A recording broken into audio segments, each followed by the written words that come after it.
வெளியூர் பயணமா? ரிசர்வேஷன் கிடைக்கலையா? படிக்கட்டு ஏறி இறங்க ரொம்ப சிரமமா இருக்கா? டிராப் டாக்ஸி புக் பண்ணுங்க. ஒரு வழி கட்டணம் மட்டுமே. டிராப் டாக்ஸி, எங்கும் எப்போதும்.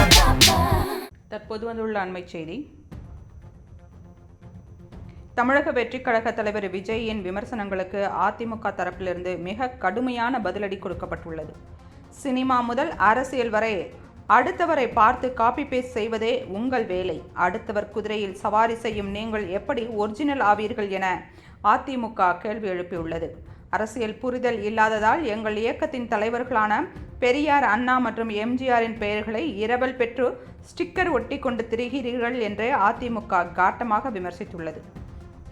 திமுக எதிலெல்லாம் அவுட் ஆஃப் கண்ட்ரோல் என்று அதிமுக பொதுச் செயலாளர் எடப்பாடி பழனிசாமி பதிவிட்டதையே யாரோ எழுதி கொடுத்ததை வைத்துக்கொண்டு விஜய் ஒப்பித்துள்ளார் எனவும் சாடல். மற்ற கட்சிகளால் தூக்கி எறியப்பட்டவர்களை சேர்த்து கொண்டு கட்சி என்ற பெயரில் ஒரு வாட்ஸ்அப் குழுவை நடத்தும் உங்களுக்கு அடுத்த கட்சிகளை கலைக்க சொல்லும் தகுதி இல்லை என அதிமுக தெரிவித்துள்ளது. FDFS டிக்கெட்டுகளை 2000 ரூபாய்க்கு விற்பது கொள்ளை இல்லையா? அந்த வகையில் உங்களுக்கு 30 வருட கொள்ளை அனுபவம் இருக்கிறது என அதிமுக மிக கடுமையாக விமர்சித்துள்ளது. தற்போது வந்துள்ள அண்மை செய்தி. தமிழக வெற்றிக் கழக தலைவர் விஜயின் விமர்சனங்களுக்கு அதிமுக தரப்பிலிருந்து மிக கடுமையான பதிலடி கொடுக்கப்பட்டுள்ளது. சினிமா முதல் அரசியல் வரை அடுத்தவரை பார்த்து காப்பி பேஸ்ட் செய்வதே உங்கள் வேலை. அடுத்தவர் குதிரையில் சவாரி செய்யும் நீங்கள் எப்படி ஒரிஜினல் ஆவீர்கள் என அதிமுக கேள்வி எழுப்பியுள்ளது.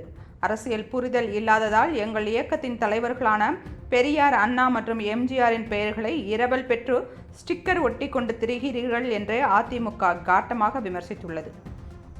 திமுக எதிலெல்லாம் அவுட் ஆஃப் கண்ட்ரோல் என்று அதிமுக பொதுச் செயலாளர் எடப்பாடி பழனிசாமி பதிவிட்டதையே யாரோ எழுதி கொடுத்ததை வைத்துக்கொண்டு விஜய் ஒப்பித்துள்ளார் எனவும் சாடல்.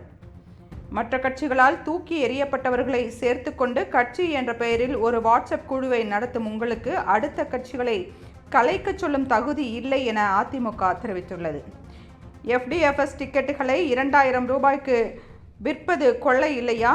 அந்த வகையில் உங்களுக்கு 30 வருட கொள்ளை அனுபவம் இருக்கிறது என அதிமுக மிக கடுமையாக விமர்சித்துள்ளது.